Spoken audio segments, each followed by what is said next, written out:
Hello and welcome friends, आपका अपना YouTube channel राज class के एक और बेहतर और इस कमाल के वीडियो में आपका स्वागत है। तो इस वीडियोस में हम बात करेंगे क्लास 10 तो भी बिहार बोर्ड वाले जो हमारे स्टूडेंट हैं उन्हीं के लिए हम बात करेंगे। क्लास 10 के बारे में बात करें वो भी आपका सब्जेक्ट जो है हिंदी गोधली भाग 2 है। इसी के क्वेश्चन आंसर के बारे में दोस्त इस वीडियोस में हम बात करेंगे। तो चैप्टर्स को समझ लीजिए कौन सा चैप्टर के बारे में इस वीडियोस में हम बात करेंगे। तो जो चैप्टर्स 12 है शिक्षा और संस्कृति, यानी चैप्टर्स 12 जो है शिक्षा और संस्कृति एक शिक्षा शास्त्र है। इसी चैप्टर्स के बारे में हम बात करेंगे। इसके महत्वपूर्ण जो प्रश्न हैं जो आपके बोर्ड एग्जाम के लिए जो सबसे ज्यादा महत्वपूर्ण चीज है ना, उसी पहलू के बारे में हम इस वीडियोस में बात करेंगे। तो पहले तो हम समझते हैं कि जो आपका जो चैप्टर 12 है शिक्षा और संस्कृति और इनके लेखक कौन है, इससे ऑब्जेक्टिव टाइप क्वेश्चन किस तरीके से पूछते हैं।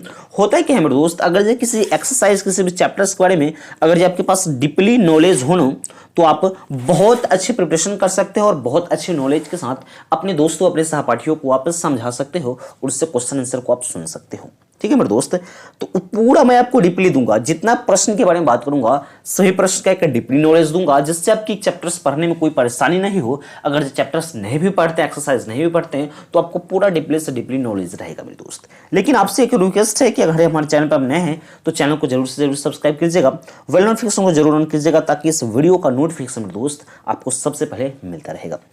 तो पहले हम समझते हैं कि जो शिक्षा और संस्कृति है एक शिक्षा शास्त्र है और इसके जो लेखक है महात्मा गांधी जी है। हमारे देश के जो राष्ट्रपिता है उन्हीं है जो इस चैप्टर्स के लेखक है, महात्मा गांधी जी। ठीक है मेरे दोस्त, आपसे ऑब्जेक्टिव यहाँ पे क्वेश्चन पूछते हैं कि शिक्षा और संस्कृति क्या है। शिक्षा शास्त्र, समाज शास्त्र, कहानी, कविता क्या चीज है मेरे दोस्त। तो शिक्षा शास्त्र एक शिक्षा से, यानी इससे बहुत बड़ी शिक्षा, बहुत बड़ी सीख लेने वाली यह चैप्टर है। इसी का नाम है शिक्षा और संस्कृति। शिक्षा के साथ साथ संस्कृति का भी ज्ञान होना हमारे लिए और आपके लिए सबसे ज्यादा आवश्यक है। तो इसके लेखक है महात्मा गांधी जी।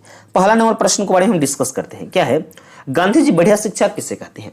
जो गांधी जी थे वो बढ़िया शिक्षा किसे कहते हैं। तो गांधी जी बढ़िया शिक्षा अहिंसक प्रतिरोध को शिक्षा कहते थे।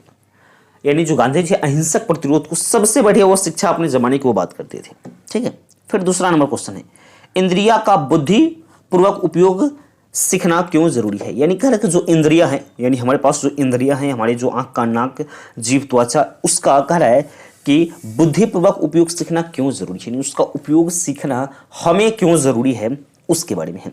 आंसर क्या हो जाएगा, इंद्रिया का बुद्धिपूर्वक उपयोग सीखना जरूरी इसीलिए जरूरी है। यानी इसका जरूरी इसलिए है कि क्योंकि इंद्रिया का बुद्धिपूर्वक उपयोग उसकी बुद्धि के विकास जल्द से जल्द उत्तम तरीका है। यानी किसी व्यक्ति के लिए किसी चीज के बारे में अच्छी प्रकार से विकास, उत्तम विकास क्या हो सकता है, जब वो इंद्रिया का विकास कर ले, इंद्रिया पर अपनी विजय को प्राप्त कर ले। यानी जो अपनी इंद्रियों को वश में कर लेता है ना, वह सभी चीज पर विजय प्राप्त कर जाता है। फिर अगला नंबर 3 नंबर प्रश्न आता है शिक्षा का अभिप्राय गांधी जी क्या मानते हैं। जो शिक्षा का जो सही में जो अभिप्राय है ना, वह गांधी जी, जो महात्मा गांधी जी है, वह क्या मानते हैं।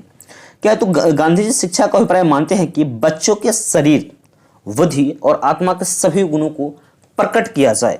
ठीक है, उसको मानते थे अपना शिक्षा। फिर आता है क्वेश्चन नंबर 4 है मासिक और आत्मा का उत्तम विकास कैसे संभव है। मासिक और आत्मा का विकास, जब बच्चों को दस्तकारी सिखाई जाती है, जिस क्षण से वह तराशे शुरू करे उसी क्षण से उत्पादन का काम करना योग्य बना दिया जाए। यह सारी शिक्षा दस्तकारी उद्योग के द्वारा दी जाए, उससे उनके मस्तिष्क और आत्मा पर उत्तम विकास होगा। फिर जो लास्ट नंबर हमें यानी 6 नंबर प्रश्न है शिक्षा का ध्येय गांधी जी क्या मानते हैं और क्यों। यह जो प्रश्न है ना आपके लिए सबसे ज्यादा महत्वपूर्ण है। यह प्रश्न को बहुत बार बिहार बोर्ड अपने एग्जाम में इस प्रश्न को रिपीट कर चुका है, पूछ चुका है, इसलिए हम प्रश्न को ये बार बार आपको रिपीट कर रहे हैं, बार बार आपको प्रेशर डाल रहे हैं कि इस प्रश्न को आप अच्छी प्रकार से समझिएगा मेरे दोस्त। वीडियो को पूरा जब 2 बार 3 बार देख लेते हो ना, तो आपको किसी प्रश्न को याद करने का जरूरत ही नहीं पड़ता है, वो खुद ब खुद आपको याद हो जाता है। 2 बार 3 बार इसको देखिएगा, 1-2 बार वीडियोस को पूरा अच्छी प्रकार से समझिएगा ना, तो आपको अच्छी प्रकार से याद हो जाएगा मेरे दोस्त। इसका आंसर क्या हो जाएगा, शिक्षा का ध्येय गांधी चरित्र निर्माण मानते हैं। यानी शिक्षा का सही में जो मायने होता है ना, शिक्षा कहते किसको है, तो गांधी जी का जो मायना है, उनका कहना है कि जो शिक्षा का सही में जो मतलब होता है, शिक्षा का ध्येय, उसको क्या मानते हो, चरित्र का निर्माण मानते थे। ठीक है, क्योंकि जब व्यक्ति का चरित्र निर्माण करने में सफल हो जाए, यानी क्योंकि जब व्यक्ति अपना चरित्र का निर्माण करने में सफल हो जाएगा तो समाज अपना काम खुद संभाल लेगा। यानी समाज, यानी जो अपना चरित्र का निर्माण के बारे में वो समझ लेगा ना, तो समाज में किस तरह से रहना है, किस तरह से चलना है, या समाज उसको खुद संभाल लेगा। इस प्रकार जिन व्यक्तियों का निवास हो जाएगा उनके हाथों में समाज का संगठन का काम सौंपना चाहते थे। यानी इस तरह के जब किसी की चरित्र अच्छे प्रकार से हो जाए, उसी व्यक्ति को समाज के कार्यभार सौंपने की जरूरत है। ठीक है, फिर अगला और लास्ट नंबर जो प्रश्न आता है हमारे पास 7 नंबर, दूसरी संस्कृति से पहले हमें संस्कृति की गहरी समझ क्यों जरूरी है। कह रहा है कि दूसरी संस्कृति से पहले अपनी संस्कृति की गहरी समझ क्यों जरूरी है। दूसरी संस्कृति में दूसरे की भाषा के बारे में कह रहा है, उससे पहले अपने भाषा के पूरा डीपली नॉलेज होना क्यों जरूरी है। क्या है, दूसरी संस्कृति से पहले अपने संस्कृति की गहरी समझ होनी चाहिए। आपका जो मातृभाषा है ना, उस सब्जेक्ट्स के बारे में, उस चीज़ के बारे में आपको डीपली नॉलेज होनी चाहिए। कैसे है मेरी मातृभाषा, किस तरह की मातृभाषा का हम उपयोग करते हैं, उसकी उत्पत्ति की कब हुई है, क्या है, किसे क्या चीज़ है, सभी के बारे में हमको जानना सबसे पहले जरूरी है।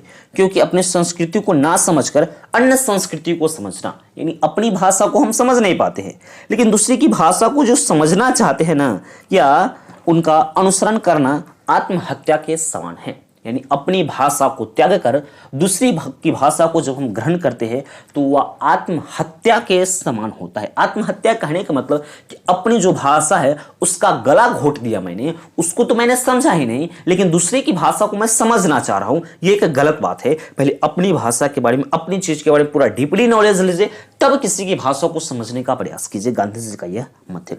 यह जो प्रश्न आपके लिए सबसे बेहतर है और इंपॉर्टेंट प्रश्न है। ये सभी प्रश्न मैं आपके लिए बोला हूं पहले कि जितने इस चैप्टर से इंपॉर्टेंट महत्वपूर्ण प्रश्न हैं, सभी के बारे में दोस्त हम इस वीडियोस में बात किए हैं। आप इस वीडियोस के हर एक प्रश्न को आराम से लिखकर उसे याद कर लीजिएगा, जिसके आपके एग्जाम के लिए बहुत ज्यादा बेनिफिट होगा। आप क्लास 10th का प्रिपरेशन कर रहे हो तो बहुत बेटर है। अगर जो हमारे विद्यार्थी क्लास 10th का प्रिपरेशन नहीं करो, क्लास 9th में इस वीडियो को देखेंगे, प्रश्न को लिख लेंगे, क्योंकि आने वाले सिचुएशन में बहुत जल्द ही उनको ये चीज़ काम आने वाली है, जो आपके लिए बहुत ही कारगर साबित होगा मेरे दोस्त। अगर अभी तक हमारे चैनल पर नए हैं तो चैनल को सब्सक्राइब जरूर कीजिएगा। वीडियो कैसा लगा है हमें कमेंट सेक्शन में कमेंट करके जरूर बताइएगा मेरे दोस्त। ठीक है, इस वीडियो को अपने दोस्तों के पास शेयर एक बार जरूर कीजिएगा।